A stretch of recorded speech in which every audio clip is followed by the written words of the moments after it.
Dear students, Assalamu alaikum. Today's topic is solid waste management. What is solid waste? हम किसको कहेंगे? जो भी solid waste हमें निकलता है, the discard of solid material produced by human activities.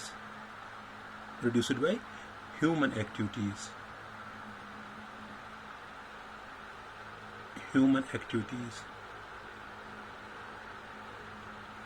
is called solid waste. Solid waste. Discard of solid material produced by human activities is called solid waste. अब है sources, कहाँ से आता है sources? क्या है sources? पहला है इसमें, पहला है municipal solid waste. Municipal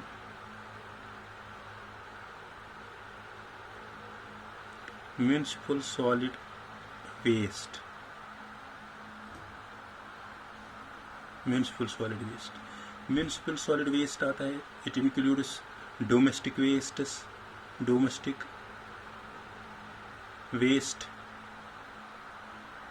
office waste, office में जो निकलता है, स्कूल में जो निकलता है, school waste, public sweeping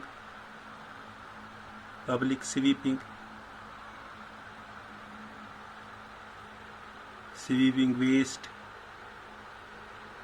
from construction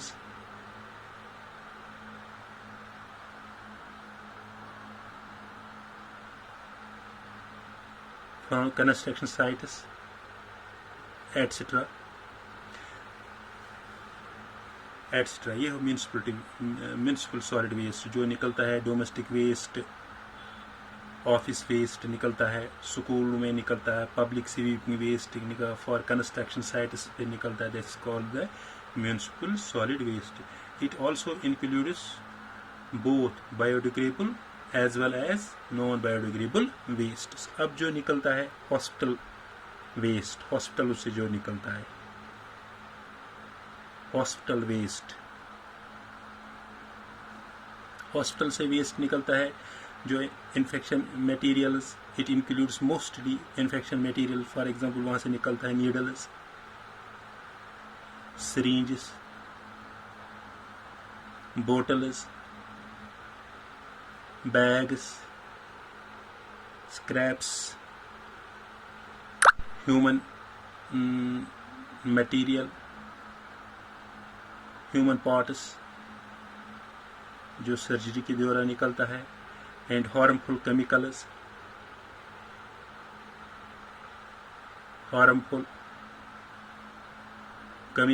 etcetera जो हॉस्पिटलों से निकलता है. नीडल्स निकलते हैं, सिरिंजेस निकलते हैं, bottles, bags, scraps, human parts, harmful chemicals निकलता है. That's is the hospital waste. अब इंडस्ट्री से निकलता है इंडस्ट्रियल वेस्ट.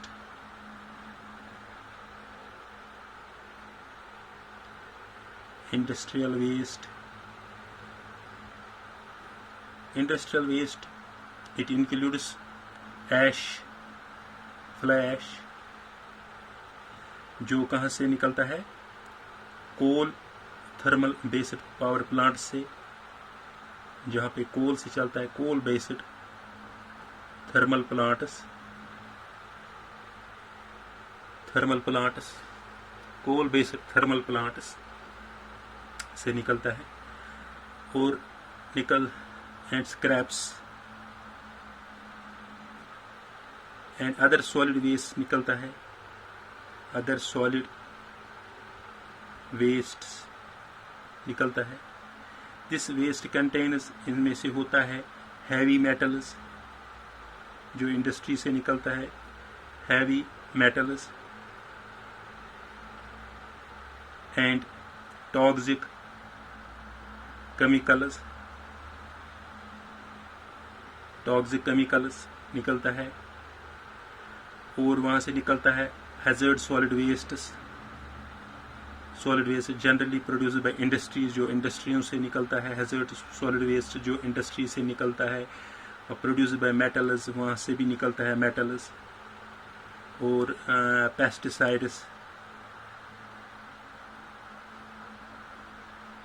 पेपर, और निकलता है रबर, डाइज, केमिकल्स एट्सट्रा, वहां से निकलता है ये इंडस्ट्रियल वेस्ट है जो वहां से निकलता है। और एग्रीकल्चर वेस्ट निकलता है, एग्रीकल्चरल वेस्ट निकलता है। इट्स कंसिस्ट ऑफ, जो एग्रीकल्चर वेस्ट निकलता है, फॉलन लीव्स, जो लीव्स गिरते हैं, fallen leaves, gross cutting,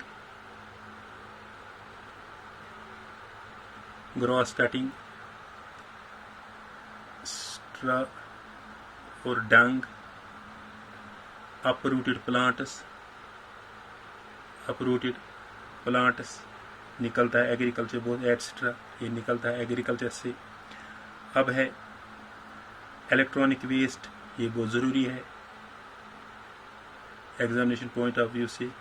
electronic waste, जिसको हम इलेक्ट्रॉनिक वेस्ट, ई वेस्ट कहो,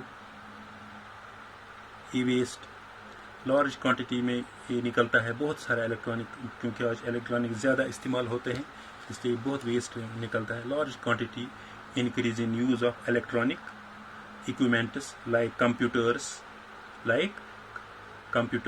the electronic equipments e-waste produced in developed countries, e-waste produced in developed countries, जो भी डेवलप्ड कंट्रीज है वहाँ से ज़्यादा निकलता है। Developed countries is then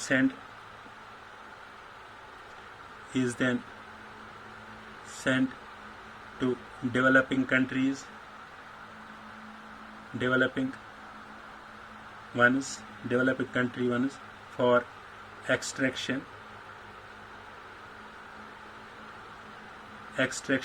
of the useful metals। Developed countries जो इनके पास इतना टाइम नहीं है, अब वो इतना सा निकालेंगे, इसमें क्या है, वो बेचता है किनको, डेवलपिंग कंट्रीज से कंट्रियों को बेचता है ये ई वेस्ट जो वहाँ को उनको निकलता है। तो फिर डेवलपिंग कंट्री जो वो इनमें से निकलता है, इनमें बहुत से लाइक कॉपर निकलता है, इसमें कॉपर होता है, कुछ गोल्ड भी होता है, निकल भी होता है, सिलिकॉन भी होता है, एटसेट्रा, बहुत सारे निकलता है जो डेवलपिंग कंट्रीज इससे निकलता है। अदर इम्पोर्टेंट कंपोनेंट, और वो बहुत सारे कंपोनेंट्स निकलते हैं, अदर इम्पोर्टेंट कंपोनेंट्स निकलता है। ये है solid waste sources, municipal solid waste, hospital waste, industrial waste, agriculture waste, electronic waste और ई वेस्ट निकलता है। अब है डिस्पोजल, किस तरह हम इनको डिस्पोजल करेंगे।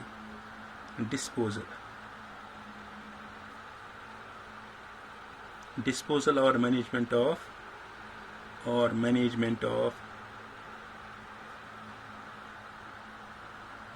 ऑफ द सॉलिड वेस्ट, किस तरह हम इसको डिस्पोजल ऑफ करेंगे। फर्स्ट है recovery and recycling. Recovery and recycling किस तरह हम करते हैं।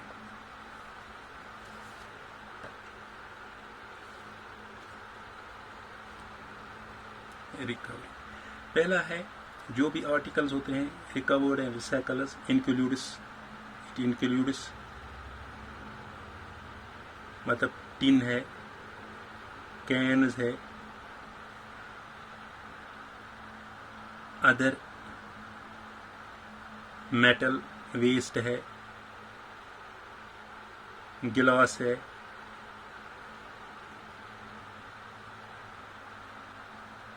प्लास्टिक्स है,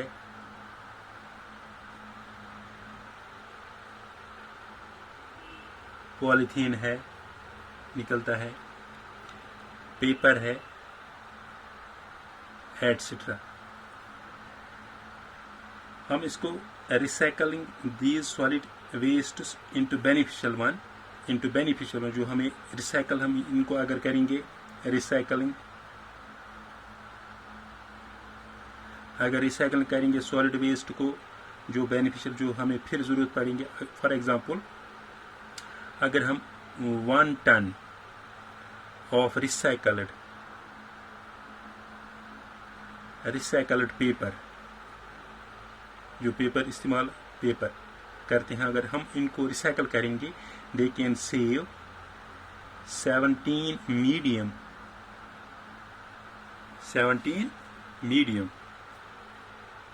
they can save 17 medium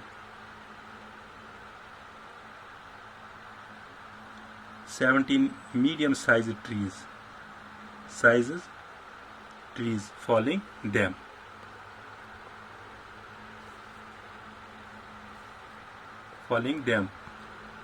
अगर हम रिसाइकल करेंगे,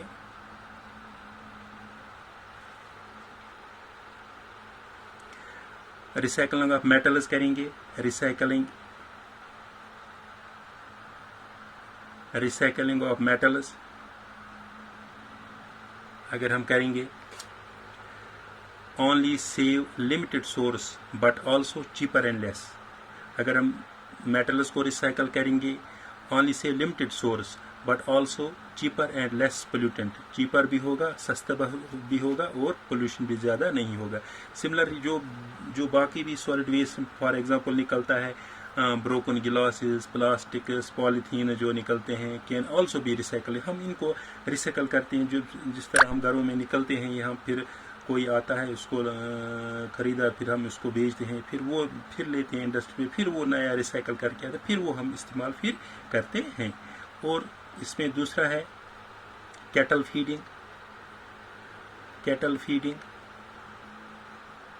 फीडिंग जो होता है, दीज आर रिफ्यूज्ड, जो रिफ्यूज किया था। फॉर एग्जांपल, हमें घर में जो फूड निकलता है, जो वेजिटेबल्स निकलता है, फ्रूट्स निकलता है, kitchen and other kitchen items and other kitchen products, जो भी किचन से निकलते हैं, ये हम फेंकते हैं बाहर डस्टबिनों में या कहीं। स्ट्रे कैटल्स जो होते हैं, वो इनको खाते हैं। फॉर एग्जांपल, काउस है, पिग्स है, वो इनको खाते हैं। इससे रिड्यूस होता है बल्क ऑफ वेस्ट, इससे भी रिड्यूस होता है। तीसरा है कंपोस्टिंग, जैसा आपको ये पहले ही पता होगा, आपने पढ़ा होगा, ये कंपोस्टिंग होता है। ऑल ऑर्गेनिक वेस्ट जो होता है, जितना भी ऑर्गेनिक वेस्ट होता है, organic waste is used to prepare manure, जिसको हम मैन्योर बनाते हैं, कॉल्ड कंपोस्ट, जिसको हम कंपोस्ट कहते हैं। By mixing it with sewage sludge and allowed to compost in open field, फिर हम इसको कहीं ओपन फील्ड में रखते हैं। आफ्टर फ्यू मंथ्स, कुछ महीनों के बाद, फिर हम इसको इस्तेमाल करते हैं फॉर एग्रीकल्चर पर्पज के लिए। इससे भी ये होता है। और है बायो, यह दूसरा है। चौथा है इसमें biogas plants. In this method cow dung होता है, जो गोबर निकलता है, और ह्यूमन एक्सक्रीटर जो निकलता है, एंड अदर ऑर्गेनिक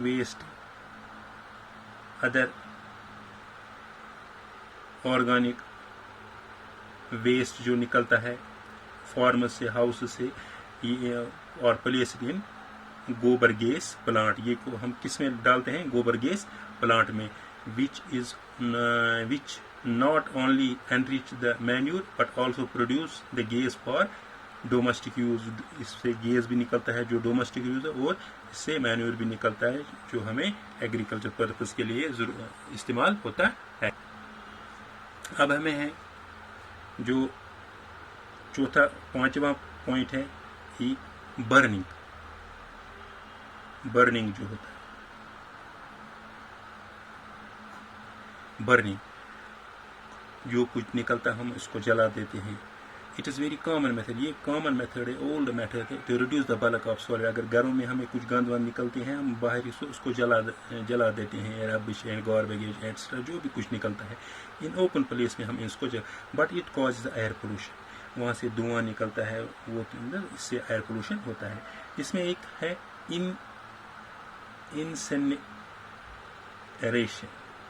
इंसिनरेशन कैसा है, इट इज कंट्रोल्ड बाय, इसमें क्या होता है एरोबिक कॉम्बिशन होता है। एरोबिक कॉम्बिशन, जितना भी वेस्ट निकलता है वेस्ट वो इनसाइड चैम्बर में डालते हैं हम, इनसाइड चैम्बर्स में डालते हैं एट टेम्परेचर। उसका टेम्परेचर क्या होता है 900 to 1300 डिग्री सेल्सियस का। It burns the smoke particles, ये स्मोक पार्टिकल्स से जलता है, इससे वहाँ पे ये पोल्यूशन नहीं होता है, कार्बन मोनोऑक्साइड वहाँ से नहीं निकलेगा। But ash produced in the process of this collection, ash जो निकलता है सो डिस्पोजल ऑफ करते हैं हम लैंड फिल्स में। इसमें दूसरा है पायरोलिसिस, ये भी है, इससे भी हम जो वेस्ट निकलता है इनको हीट देते हैं inside the chamber in absence of oxygen,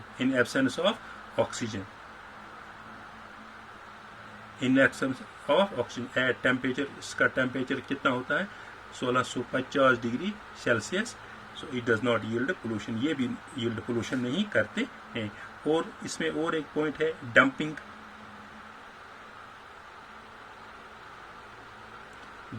और लैंड फिलिंग जो निकलता है, जो भी हमें सॉलिड वेस्ट निकलता है लो लाइंग एरियाज में then covered in the layer of the earth, फिर हम किसको कहाँ पे लैंड फिलिंग में इस्तेमाल करते हैं। It reduce the bulk of waste, जहाँ पे लैंड फिलिंग करते हैं वहाँ से ये डालते हैं जो गंदबंद निकलते हैं, फिर ऊपर से इसको मिट्टी डालते हैं, उसको हम लैंड फिलिंग करते हैं। इससे भी रिड्यूस होता है bulk of waste, prevent release of oxygen. जिससे अगर हम ओपन में डालेंगे उसको स्मेल आता है, कुछ आता है, उसको फिर ऊपर से मिट्टी डालते हैं तो इससे वो फिर और कीड़े वीड़े नहीं पी करते हैं, बीमारी भी नहीं होती। Thank you. This was all about today's.